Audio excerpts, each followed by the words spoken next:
A day after South Korea saw a Black Monday, the country's two major stock markets dipped lower on worsening China-U.S. trade tensions as well as Korea-Japan trade friction. Our Hong Yoo has the numbers.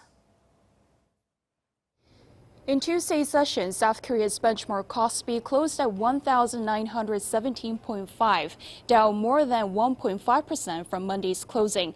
This is the lowest closing since early 2016. The KOSPI had opened even lower at 1,900 after a big overnight fall, and it recovered during the session only slightly. Analysts pointed to all the external factors, including investors' concerns over escalating trade tensions between China and the U.S., a Fed rate cut that was less aggressive than some hoped for, and Japan's removing South Korea from its whitelist of trading partners. I would say the most direct cause of such instability is the fall in the yuan following U.S. President Donald Trump's vow to impose additional tariffs on Chinese goods. As a result, fears that the trade negotiations between the two countries might not resume in the near future turned investors away. The analyst added that in times like this, investors turn to safe havens like gold. On Monday local time, gold prices closed at around $1,464 an ounce, up 1.3%, the highest in 6 years.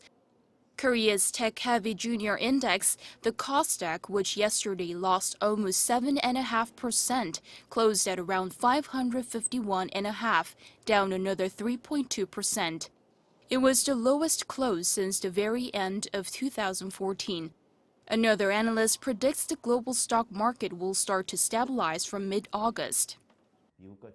We need to pay attention to the Beidaihe conference that is taking place this week because it was in this meeting that China started talks on trade tensions with the U.S. actively last year. Beijing saw trade talks with Washington after this meeting last summer, which boosted global stocks. Meanwhile, the Korean currency closed at around 1,215 won against the U.S. dollar, unchanged from the day before. Hong Yoo, Arirang News.